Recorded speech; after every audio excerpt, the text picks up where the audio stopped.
Hello and welcome to the DHL plugin series, where we bring industry experts together to discuss current technology trends and its impact on the future of logistics. Today, we will be talking about next generation wireless, a highly relevant trend on the DHL's logistics trend radar, and diving into autonomous vehicles and 5G connectivity. As you can tell, I am not at our Asia Pacific Innovation Center today, but we are actually streaming live from the newly launched Smart Urban Co-Innovation Lab, Southeast Asia's first industry lab platform for smart city solution development in Singapore. We will tell you more about the lab later and how DHL, as the innovation leader in the logistics industry, is strengthening its ecosystem in the Asia Pacific. But first, please allow me to introduce our panel of experts for today. Just next to me is Justin Baird, who is our Head of Innovation for DHL Asia Pacific. Hello, Justin. How are you? Next up, we have Dilip Kumar, who is the co-founder of Movita. He's a high-tech. It is a high-tech startup specializing in providing vehicle-agnostic driverless software solutions for the urban environment. Next to him is Benjamin Tan, who is the Chief Technology Officer for TPG, a telecom operator in Singapore with the newest mobile network. Yes, hi Benjamin. Hi. And last but not least, we have Alvin Tan, who is the Chief Customer Consumer Officer at CapitaLand, one of Asia's largest diversified real estate groups, and who initiated this whole Smart Urban Co-Innovation Lab. This lab is supported by Infocom Media Development Authority and Enterprise Singapore. So now that we have heard and seen from our audience, we would like to hear from you, our dear audience, right? So we have prepared a short web poll. So if you can open up your browser right now on your mobile phones or on your computers, whichever is easiest, kindly type in menti.com, menti.com, and enter the code 7043796. It is also on the screen right now, so if you're looking at the screen, just kindly enter menti.com and enter the code 7043796. We have a series of questions for you. First one is, where are you currently located? So you can see the Menti code as well as in the chat. Thank you so much for that. Let's see, where is everyone located today? Where is everyone dialing in from? Wow, we have someone from the UK. Well, that's a good morning, right? Or that's quite early for you? Early morning. So I think some people are just signing in right now.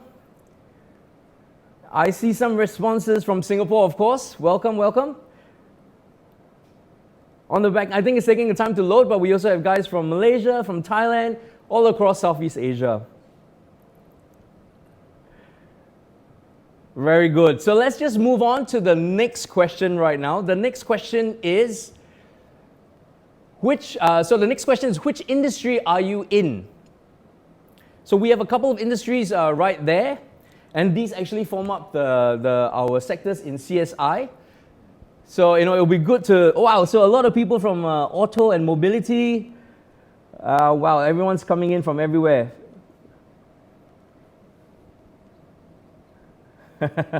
And finally, let's just move on to the last and most important question, I think, of this poll, right? So the next question is, which topic are you most interested to find out about today? Is it next generation wireless? Is it 5G connectivity? Is it autonomous vehicles? Or is it open innovation? I see a couple of votes for open innovation. Autonomous vehicles is also there. 5G. Okay, we're going to close the polls in about 10 seconds, right? So last chance to get your votes in. Currently, open innovation is in the lead, followed by 5G connectivity. Autonomous is also doing not too bad, but I guess, Justin, you have your work cut out to actually explain what is next-gen wireless. So great. Thank you so much. No pressure there. And I see we've ended the polls with open innovation being one of the topics that our audience are most interested about. So I'm sure that there are going to be quite a lot of tough questions coming your way, Alwin. Thank you so much, audience, for taking the time to answer those questions. So let us kickstart this webinar now with a video that I'm sure you will find very informative, and it will actually set the scene for our panel discussion later. So please sit back, relax, and enjoy this video.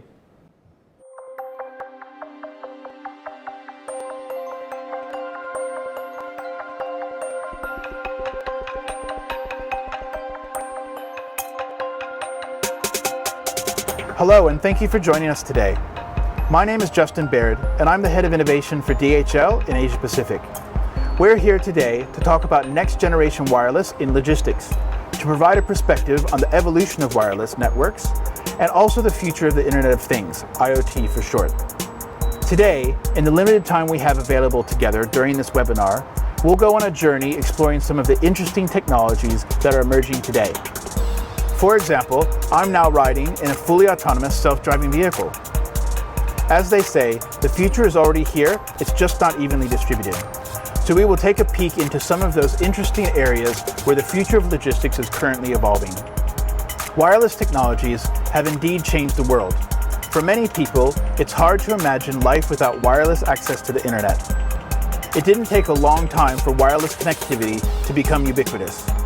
The first 3G mobile phones were introduced in 2002, the iPhone in 2007, and now in 2020, 5G networks are being rolled out, delivering nearly incomprehensible data rates with very low latency. 5G shows a data rate that is over 50 times faster than what is generally available today.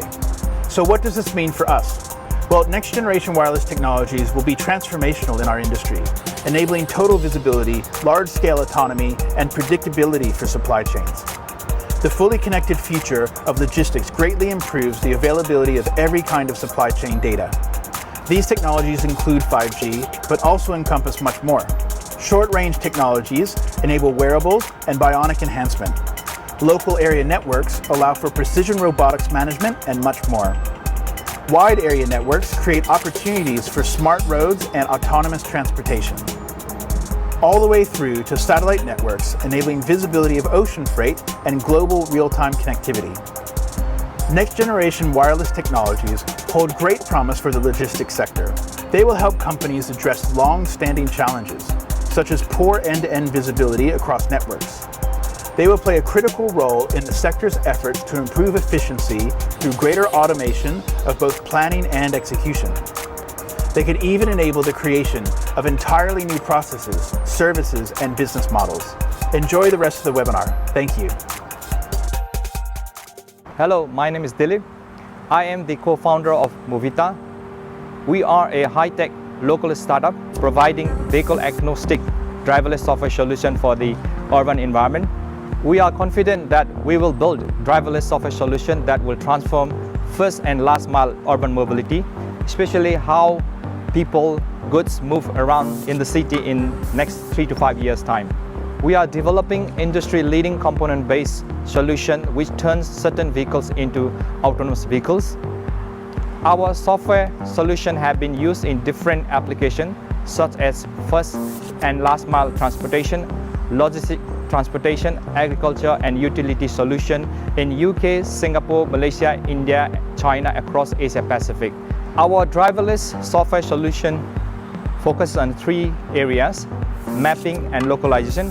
It's a 3D LiDAR-based mapping and localization solution that provides precise positioning to ensure safe navigation of vehicles. Perception is a fusion of camera, radar, and LiDAR to perceive and analyze of environment such as detection of static and dynamic obstacles, classification, position estimation, and intention prediction. The navigation and intelligent behavior, it provides human-like driving behavior capability in urban environment. Our vision is to change how people will move around by building a cost-effective, fully autonomous and internet-enabled vehicle platform. By design, AVs will not rely on mobile networks such as 5G for core functionality, but most utilize multiple technology to meet performance and safety design objectives. Each AV will be generating more than 1 terabyte of vehicles and sensor data to the cloud each month, and this data can be used for various purposes such as safety, data analytics, and infotainment. For example, some safety use cases include sharing the vehicle intent between other vehicles via 5G and getting traffic infos in non-line of sight situation. Another example would be using 5G for teleoperating of vehicles. We have conducted successful trials in several countries and look forward to exploring it more in Singapore soon. Hi, my name is Benjamin Tan and I'm the Chief Technology Officer at TPG Telecom. TPG entered the Singapore telecommunications market after having built the fourth and newest mobile network in Singapore. TPG currently has well over 99% island-wide outdoor coverage with a pure 4G network. We have also recently secured a 5G millimeter wave license and aim to repurpose our existing 4G spectrum, leveraging dynamic spectrum sharing technology to roll out a nationwide 5G network in the coming months. A particularly unique use case for 5G is the transmission of high-definition, high frame rate video from moving vehicles. These could be manned or autonomous cars and buses, or drones for facility inspections, or even maybe inventory management. We are not far off from having a 5G-enabled autonomous vehicle delivering your packages while allowing a live video feed of its location streamed to you on demand right to your 5G-enabled mobile phone anywhere you are. The ability to carry large bandwidth across geographical boundaries of a mobile cell is what really sets 5G apart from any other technology previously available. A lot of today's applications can run very satisfactorily on existing 4G or Wi-Fi networks. It would likely actually be more cost efficient to have them on these older technologies. The full 5G portfolio of driving efficiency and opportunities for the logistics industry will be realized once key partners come together in open collaboration to explore the convergence with other technologies such as Internet of Things, data analytics, and autonomous transportation. Hello, my name is Elvin. I'm the Chief Customer Solutions Officer at CapitaLand. I'm speaking to you from our new 5G-enabled Smart Urban Co-Innovation Lab in Singapore, where we bring together partners to discover, develop, demonstrate, and deploy innovations in real-world environments. This Smart Urban Co-Innovation Lab, powered by the latest technologies and 5G connectivity, is set to benefit some 200 companies over the next 3 years. The Smart Urban Co-Innovation Lab will function as a resource integrator of various ecosystem players, end users, technology startups, system integrators, and global corporate enterprises across the industry verticals of intelligent estates, smart mobility, sustainability, urban agriculture, advanced manufacturing, and digital health. We are already implementing last-mile connectivity trials at our lab using autonomous vehicles, as well as exploring facade inspection drone views as a result of open collaboration amongst our partners, and are excited to develop more projects to build the future of logistics together. Hi again, and I hope you've been taking notes during that video because we are opening up our Q&A right now. So please feel free to type in your questions for our panel in the Q&A window on your Zoom platform. So while the questions come in, right, let's chat first with Dilip from Movita. Hi Dilip, good morning. Good morning. Yes, welcome. Can we just put your mic a little bit closer? Good morning, yes. good morning. So sorry. Yeah. Welcome to the Smart Urban Co-Innovation Lab. Yeah, thanks for having me here. So just I think first question is how soon do you think we will see autonomous vehicles on the roads? It's a good question. The widespread deployment of autonomous vehicle will not be so soon as what actually many experts predicted. Maybe a decade long from now, even a longer. However, I mean the deployment will start in small scale, controlled environment, followed by selected areas and countrywide. Yes, that we are expecting. Yeah. So if you ask me, I think it's still 10 years.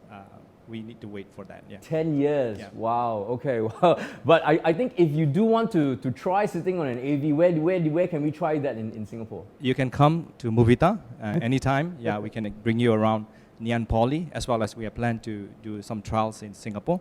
Yes, anytime. Yeah, maybe the first to start with is Ngee Ann Poly. So in Ngee Ann Poly, that's where you are based, right? That's where the testing and everything goes on. Yes, yes. And right now, but why Ngee Ann Poly? The reason behind is that Nanyang Poly has the good road infrastructure. In fact, it actually covers almost like 70% of like road structures that actually have in Singapore. So it's good for us to test our autonomous vehicle capabilities. Like for example, narrow road, left turn, right turn, slope, downhill, and mixed traffic, and so on. So yeah. So it's actually you're testing out the technology in this controlled environment. Yes, yeah, the controlled environment as well as mixed traffic environment. Thank you. Maybe you can elaborate more on what are some of the challenges to developing and deploying AV out in the mass. There are still many challenges there. I would like to share those three main challenges. The first one is the technology itself. Technology includes sensors and AI or machine learning. Sensors are not ready for all kind of weather condition at the moment. And AI technology, right, we can't actually train all kind of driving scenarios to actually AI system. And also there are no particular guidelines or standards for developing sensors, even training and testing or validating our AI system. So these are the technical challenges, and others challenges include regulation and liability. The regulation is that current framework for operationalized autonomous vehicle are still evolving. And in fact, different countries are actually using different kind of their own guidelines. And for that, actually, it's quite challenging for a vehicle developed in a particular country to actually test and actually drive in different countries. And in terms of liability, we can say that if accident happens, right, who will be responsible for that? So either owner of the vehicle or the manufacturer. So there are still gray areas we need to solve. The last one is the public acceptance. I think it's very hard to actually convince public that AV are safe and reliable, and we have to actually go out and do many trials to actually involve them from the beginning that actually AV is much safer than human driving. And yeah, so these are the, I believe these are the few challenges we need to solve before putting autonomous vehicle on the road safely. Yeah. Well, Justin, I guess you've been on an AV as we saw from the video. How was that experience? Yeah, it was great. I actually have I mean, maybe it's just because I'm a technology advocate, but I have no problem thinking about being in an autonomous vehicle. And yeah, the experience is really amazing. So especially with the view, like I think a lot of times, especially for the public, for them to understand how the technology works, and you have the screen in the view where you can see all the things that it's detecting, and what you realize is, oh, it's detecting behind you as well. And when you realize it actually has no blind spots, you start to, as I think an end user, you start to realize, oh, actually, this is like as if I had 3 or 4 heads and I was able to look in every direction at the same time, right? So I think, you start really understanding the technology and seeing how advanced it is. I think it is also interesting, the one you're talking about with the liability, because I think that was one of the issues with car insurance companies, for example. If you don't know how the technology is making a decision, then how do you know who might be at fault? And so I think that's a big part of the technology as well, is actually having that kind of logging capability, but then also being able to show the way that those decisions were made. So yeah, it was a very exciting experience. Yeah, and thank you again for making it happen. So if anybody wants to actually try out, sitting on an AV, please feel free to go down to Nanyang Poly and contact Dilip here from Movita. I think that that's definitely, I speak for everyone to say that the experience is definitely quite mind-blowing in terms of technology, to see the steering wheel move by itself and to take its corners. So I think we actually saw a different, at the end of your presentation just now, we saw teleoperation. Can you just explain what does that actually entails? Because it looked like someone was driving a car in a video game or something like that. That was one of our 5G AV trials in Malaysia, whereby actually there was a teleoperator sitting at one office around like 3 kilometers away from the autonomous vehicle. There was a 5G kind of like network was set up. So the operator was actually trying to control a vehicle which is about 3 kilometers away from the control room, and it just tried to navigate a vehicle around like 1 kilometer kind of distance from the remote control, using the 5G kind of network. So the operator was in another room, and this was 3 kilometers away from the AV itself.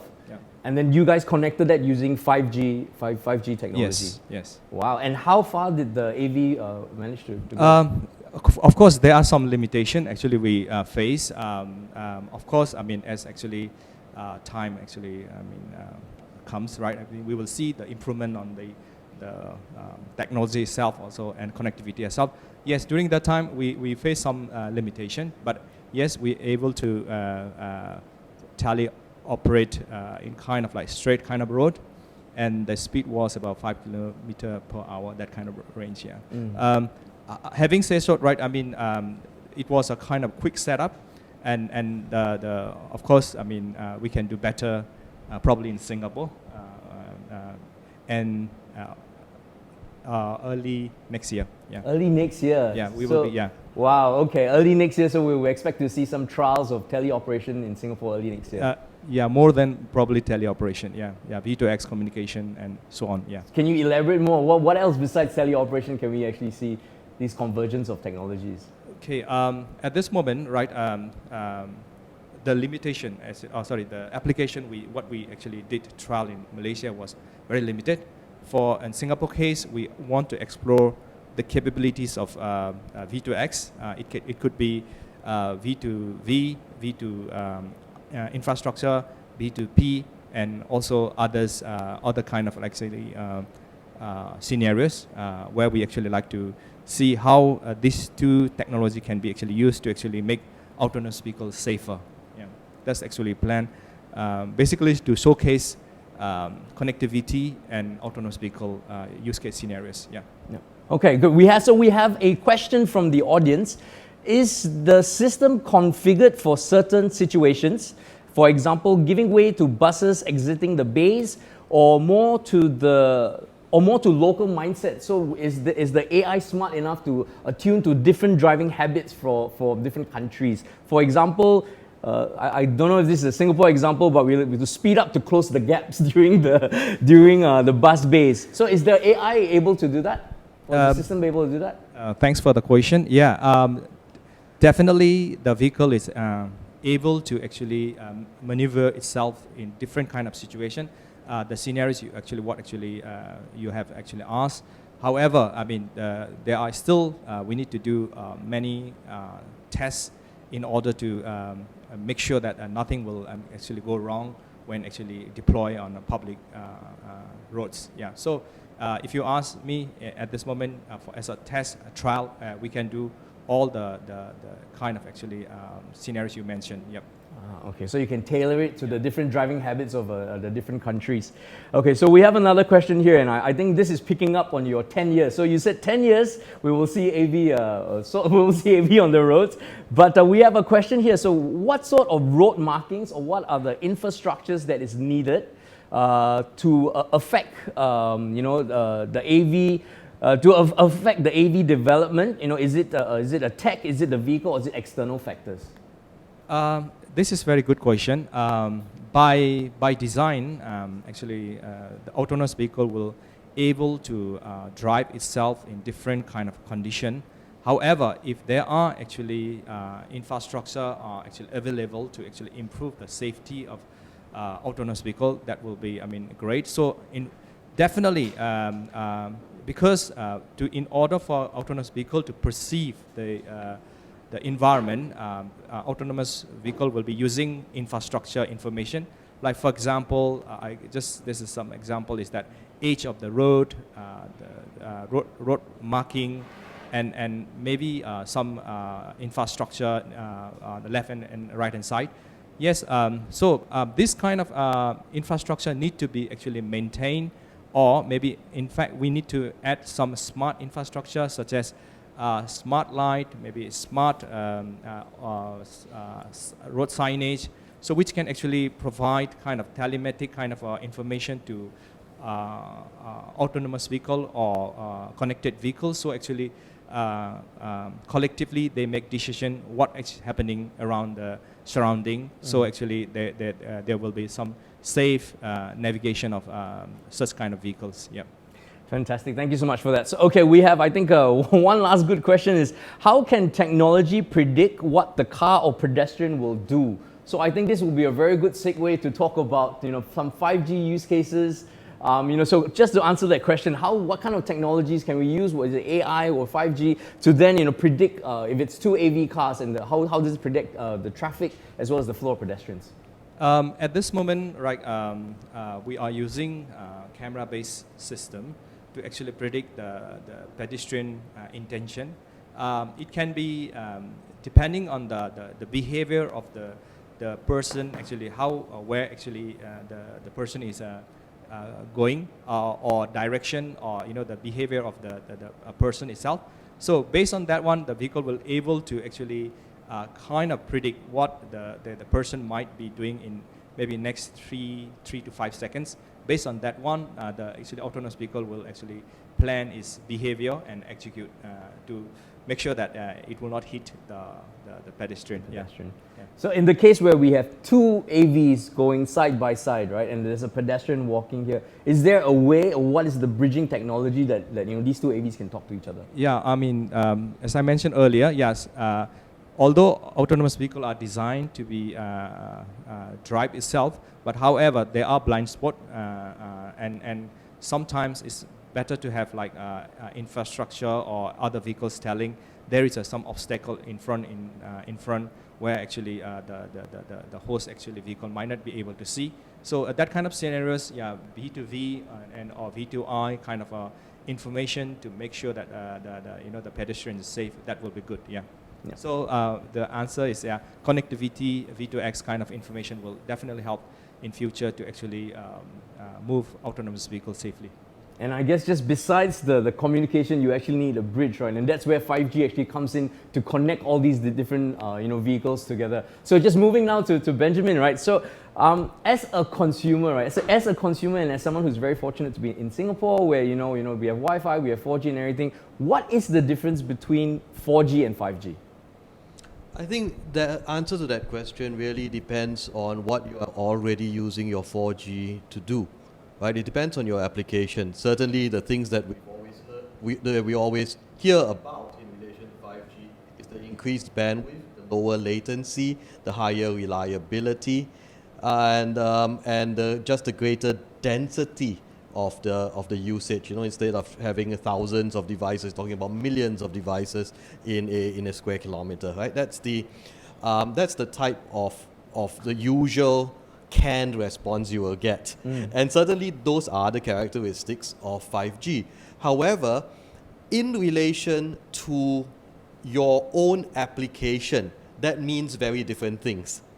For example, if you're already using 4G today to perhaps get some images from a remote camera, I would venture to assume that there will be people in our audience, I hope, who have some application like that. You might have a remote camera with a 4G modem, a LTE module, but you will likely, I think, be getting something in the order of 1 image per 5 seconds, 1 image per minute. Maybe you're even trying to conserve what you pay to the mobile operator. Of course, I don't like that. I would like you to use more. And maybe you just take 1 image every 5 minutes. Would you not like to be able to see real time in 4K at 120 frames per second? At that site? Well, maybe that's of no use to you, but still, broadcast quality, 1080p, 30 frames per second, 60 frames per second. That is the real difference to you.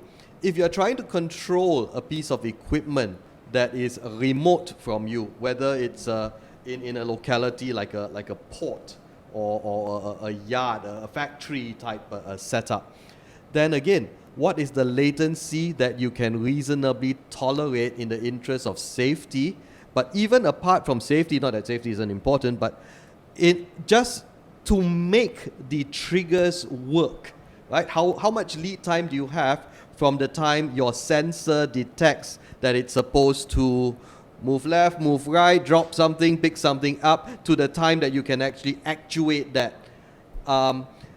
Is 30 milliseconds too long? Would you not need it to be 1 millisecond? Or doesn't that make a difference? If it makes a difference to you, 5G has the answer. If it doesn't, perhaps 4G already works for you. So there are the usual characteristics, which I'll reiterate because that's the thing, that's the canned answer. Higher speed, lower latency, higher reliability, and greater density. That's the canned answer. But what it actually means really depends what you want to do with it. And that's why I'm particularly excited about this co-innovation lab, because innovation is what draws all the various aspects together and really brings out the true use case of the technology, which in isolation may or may not mean very much to individuals. So do you see it as a evolution, right? So we had our 2G moving to 3G to 4G. When do you see 5G being the norm? Is there a time frame for that? Well,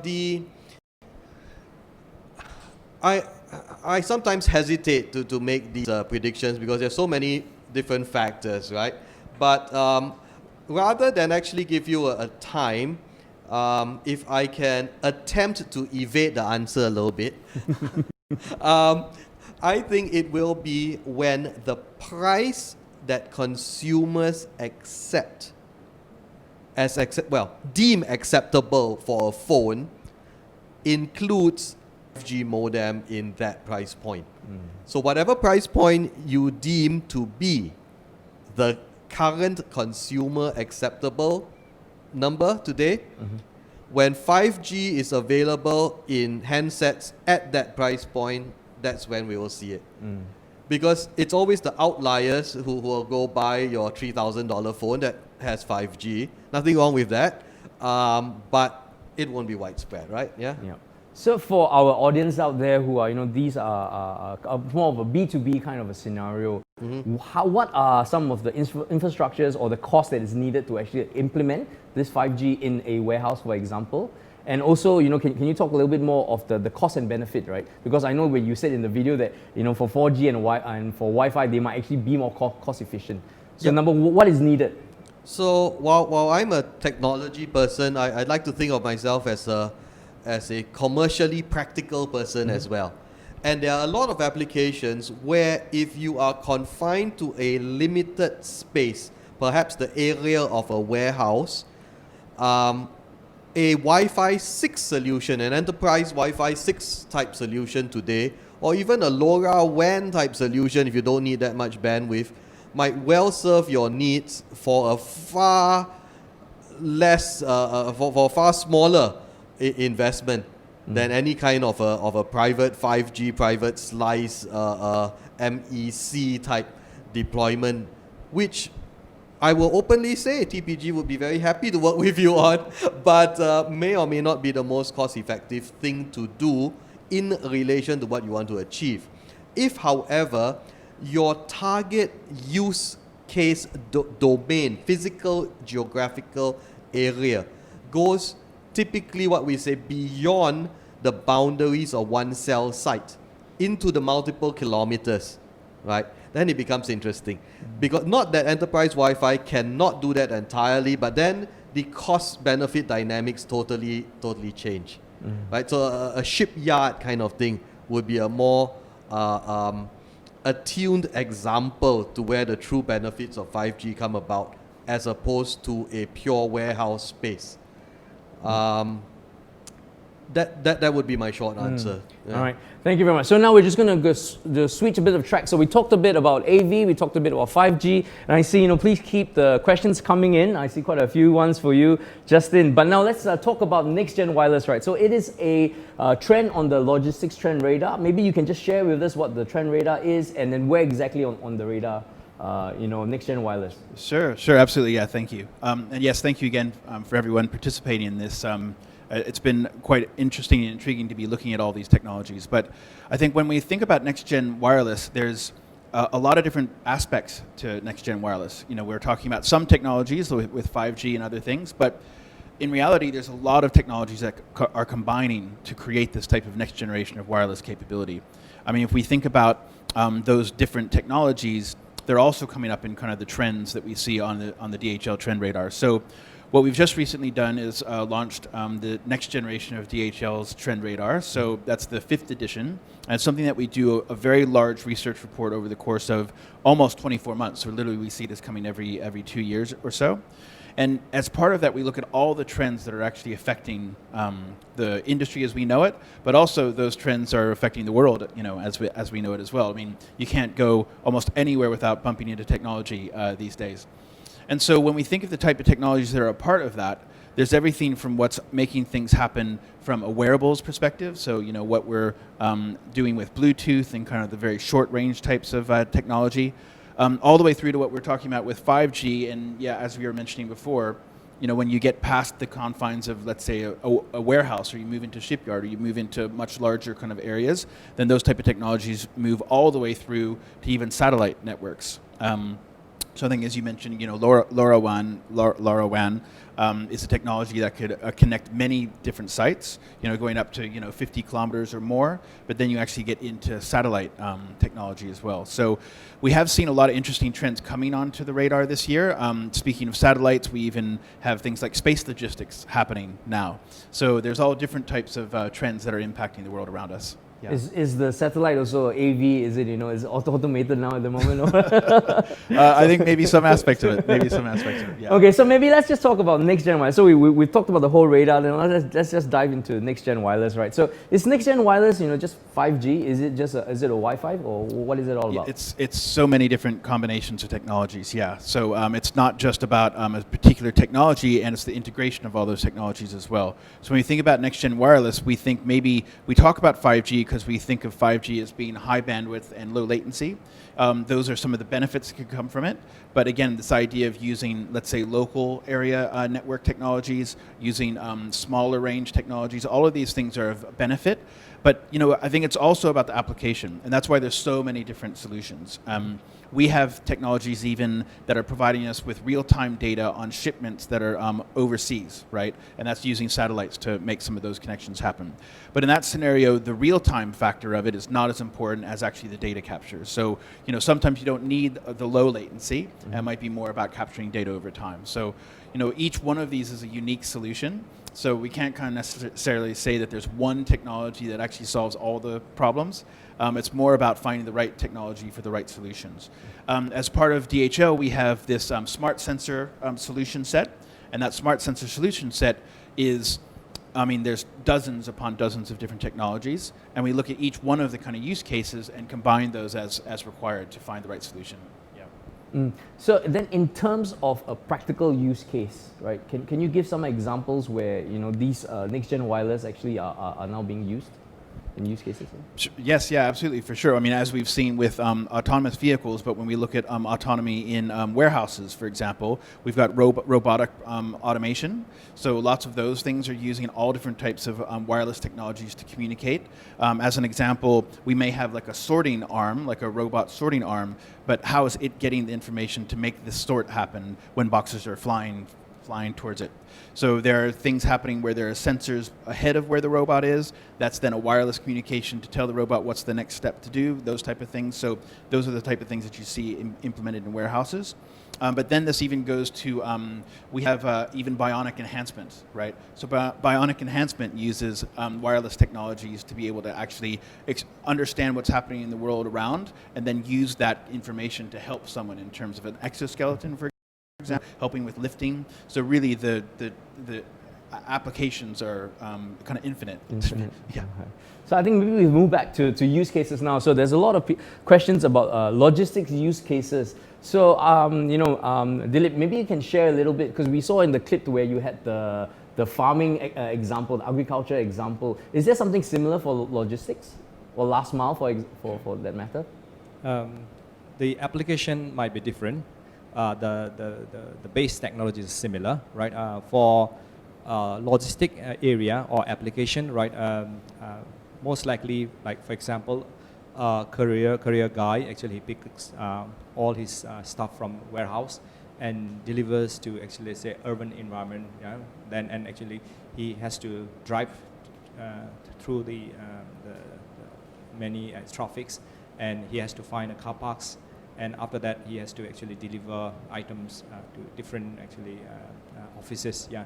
So if you see these whole scenarios, right? If we have to implement autonomous logistic, it will definitely actually help in the whole process.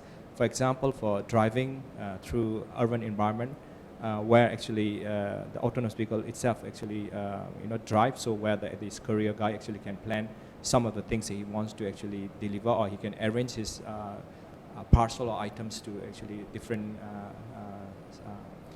offices, and instead of finding parking slots in a building, he just drop at some of the or some lobby, and he just actually go and actually he just later on actually pick the vehicle by calling his app.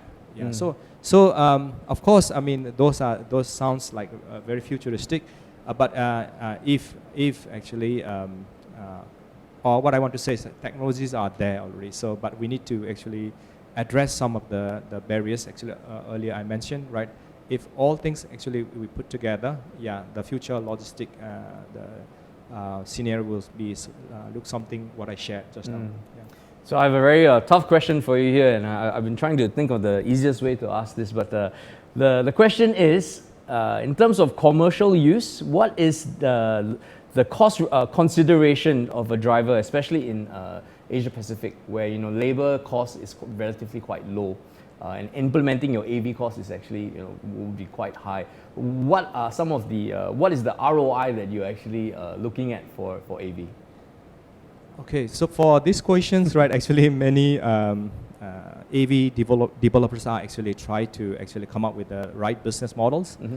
But just to give you a very kind of quick answer is that there are always ways to actually make use of resources to earn revenues. So as I mentioned earlier, while actually the vehicle is driving itself, we can actually reassign tasks to a driver to actually do certain things that actually improve in a ways kind of productivity that actually can actually generate different kind of revenues or opportunities. So by general, let's say if you have like 1,000 vehicles and you have 1,000 drivers, and your 1,000 drivers are doing some additional tasks instead of driving, I think revenue stream will be there. So, okay, this is a personal thought, but I mean, might not be the 100% correct, but that's what actually I can share. Yeah. And what about 5G? Is there any 5G related logistics use cases that you're aware of today? Be it in Asia Pacific or globally. Are there any other 5G use cases in particularly last mile, like you mentioned? I know you talked about drones here. How does 5G and drones, how will that actually tie together? Well, again, coming back to my initial point, which I hope not to belabor, but because you have an object, a vehicle, a drone in motion across the boundary of a single cell site, 5G will allow you to maintain high bandwidth to that object. So potentially, you can have video streaming from that drone holding your package on its way to you, and see that drone as it sees you and is coming towards you with video streamed from it rather, right? Today, with limited bandwidth of 4G and satellite technology and so on, you can already track the location of the drone. So that's highly uninteresting in relation to what 5G can offer. But today you do not have enough bandwidth on the move from a vehicle, from a drone, from a ship, or just a small coastal vessel to actually dump multiple streams of high bandwidth, high resolution, high frame rate, and therefore high bandwidth video from that moving object. That could be a train, a bus, a bus with multiple cameras on it, or just simply a car. Right? Okay. So that's the difference. That's the difference. All right, thank you, Benjamin. So Justin, this is a question here for you, and I think we can frame it in the next generation wireless trend, sort of a mindset. What other innovation products or what other innovation do you see in this last mile delivery in the next 5 years for next gen wireless? Yeah, well, I think we actually see a lot of different challenges. I think, like, drones is certainly one area which is worth discussing. Like, we look at the ability to do the kind of last mile delivery even in remote areas. So, for example, drones are something that could be very attractive in that space. And again, I think also what we've seen with Movita is there is the regulation and the kind of government control and these type of things that need to be kind of explored as well. We've seen kind of already opportunities to be able to potentially do real-time kind of delivery just within kind of, let's say, Singapore or to some of the local island areas as well. And if the regulation was in place to make that possible, the technology is actually already in place to be able to do that. So, for example, the batteries and how long the drone can fly, given weight, those type of things, are all just at that kind of threshold now where the cost factor is now becoming more attractive. So we see that type of thing. I think also, we also talk about robots that are able to come into elevators and press the elevator buttons and get to a floor and deliver something. So those things are actually becoming a reality now as well. The whole smart city, smart nation piece. Absolutely, absolutely. So there's I guess the challenge of maybe we could make a better elevator to allow a robot to come in and wirelessly tell the elevator where to go. But there's also robots that are coming out that now actually have the ability to select a floor, use all the different type of technologies that are necessary, everything from computer vision to be able to identify the numbers through being able to actually press the physical actuators. So all of these things are coming. I think, as we kind of said before, the future is kind of already here. It's just not evenly distributed, and these type of technologies are available and happening. I think also part of last mile, they talk about, even inside autonomous vehicles, you might be able to get a vehicle to your driveway, but how are you going to get the box out of the vehicle to the doorstep or those type of things? And so we also see that happening with robotic solutions coming to fold. So you could see perhaps at some point you might be able to order something online, and a human might not actually touch the box between the warehouse to the delivery to your front door.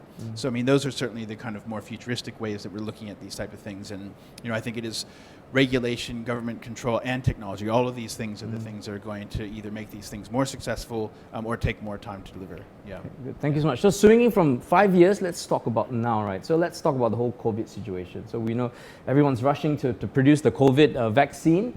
Someone has to deliver the vaccine. Can you explain what are some challenges of delivery of this vaccine and how some next-gen wireless or some of these technologies can actually help with that?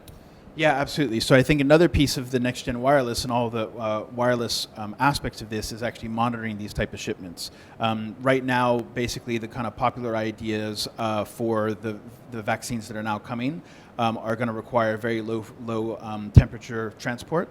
And that low temperature transport is going to mean that we need to have, let's say, IoT devices that are actually monitoring the temperature and the conditions of these shipments to ensure that the temperature hasn't gone above a certain threshold. So there's already the necessity of having these wireless technologies be a part of that. But we also see, to be able to make this happen, I mean, we've already gone through estimations to have a look at the research behind, well, what would happen if we need to actually deliver a huge number, literally billions of vaccinations around the world.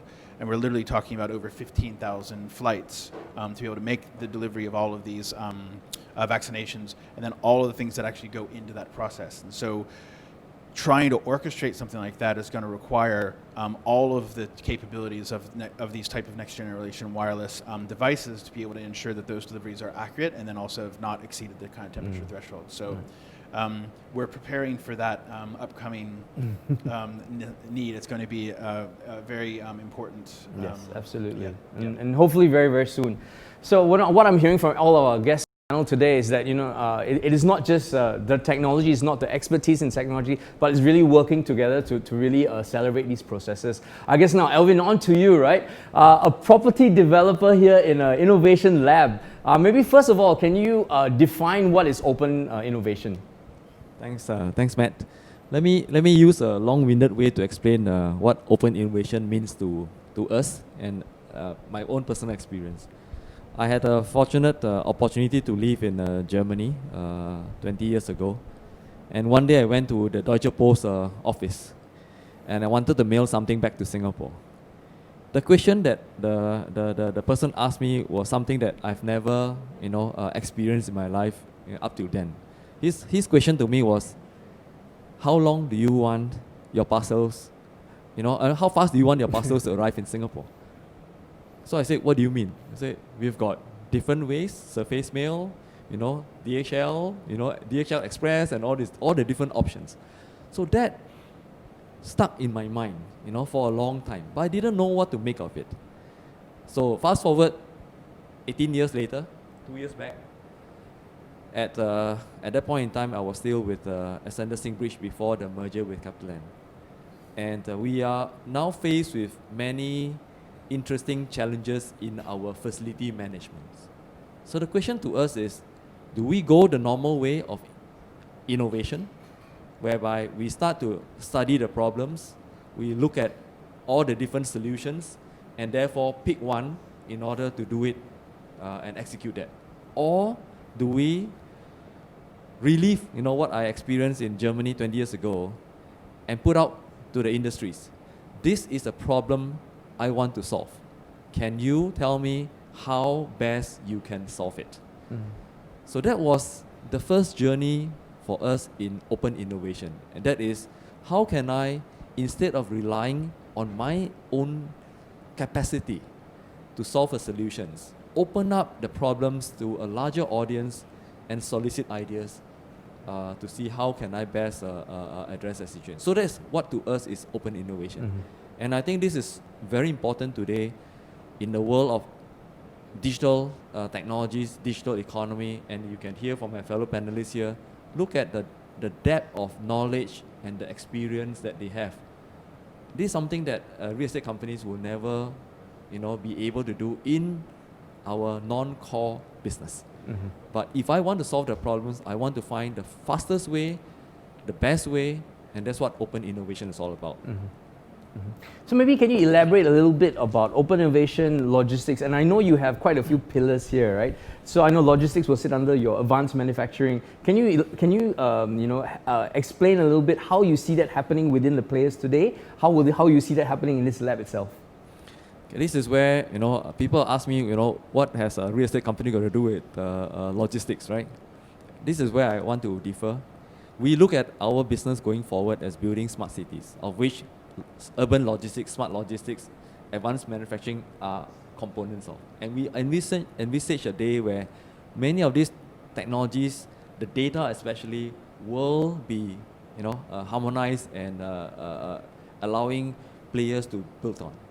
So quickly on the logistics, we are already seeing some needs, especially in today's environment where many parts of the logistics value chain is still very manual in nature. For example, stock taking operations. Today, in DHL, you use drones to do stock taking at night. You do many repetitive tasks, labeling, inspection, packaging, sorting. Can those be automated? And how can those be automated using advanced manufacturing? And how will massive amount of data being streamed be addressed using 5G?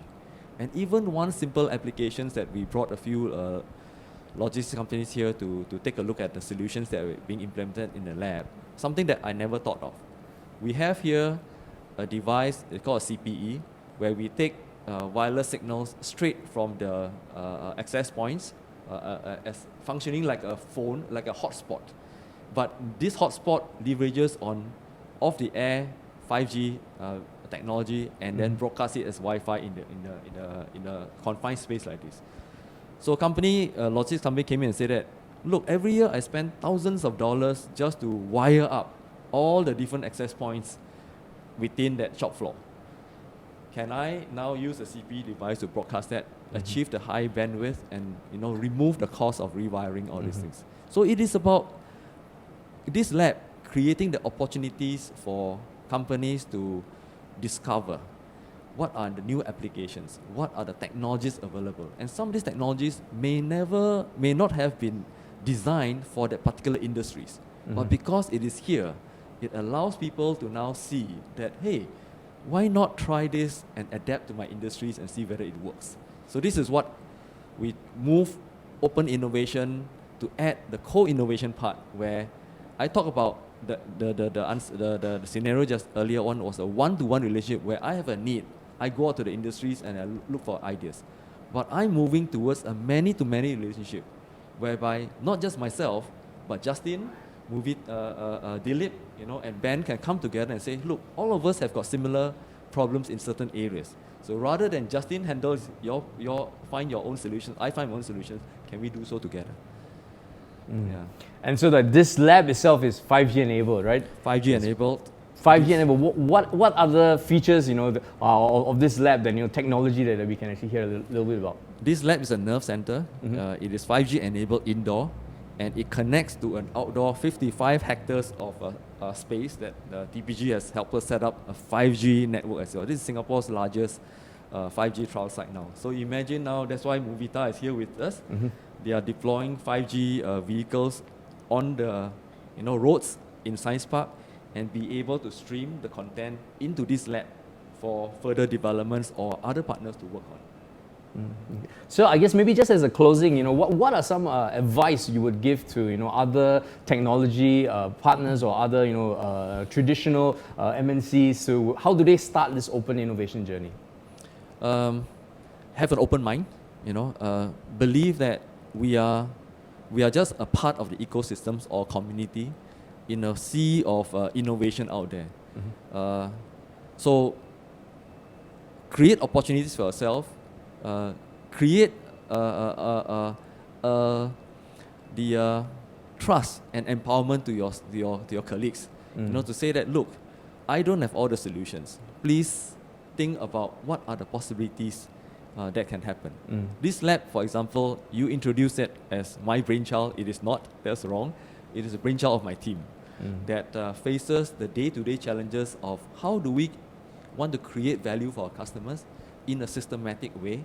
And therefore, they came to me and said that, look, instead of us doing it on a one-to-one basis, why don't we build a lab and create this platform so that more companies can come, and it relieves my pressure of having to serve them on the one-to-one basis, but they can self-help, they can collaborate each other and build the future together. Thank you very much, Alwin. So thank you all for your questions. Hopefully, yes, I think we've answered most of the questions. But if not, thank you, Justin, thank you, Dilip, thank you, Benjamin, and thank you once again for sharing your valuable insights with us today. Unfortunately, we just run out of time for this webinar, but we have captured all your questions and we will aim to answer them in future communications. So right now, you will see on your Zoom screen, there should be a poll window that is popping up. I think a great part of open innovation is also about listening to feedback. So, we are actively seeking your feedback to make these sessions better. So please do help us to fill in these short questions. Right? And also just a little short shout out to next week. What's happening next week? On the 24th of November, we have a very special virtual event. Coming to you live streaming from all 3 DHL innovation centers globally, from Trostorf, from Singapore and Chicago. We are more than welcome to join us in our Future of Logistics Masterclass. This is something new that we are trying out. It is an entirely curated experience for yourself. Take this opportunity to dive into our logistics trend radar that we talked about today, into trends that you're interested, like robotics, automation. We have also 5G. We also have AV, AI, and big data, right? So these are trends that we talk about on a daily basis. But also represented will be cutting-edge trends, right? Like quantum computing as well as space logistics. So we have a top lineup of external industry experts from NASA, from Salesforce, from MIT speaking on these trend topics. So please sign up for this masterclass in the link pasted in the chat right now. Well, thank you again for your time today, and thank you, panel, for really building the future of logistics with us. I look forward to our next engagement, and from all of us here at the DHL Innovation Center and right here at the Smart Urban Co-Innovation Lab, Please have a great day ahead. Thank you very much.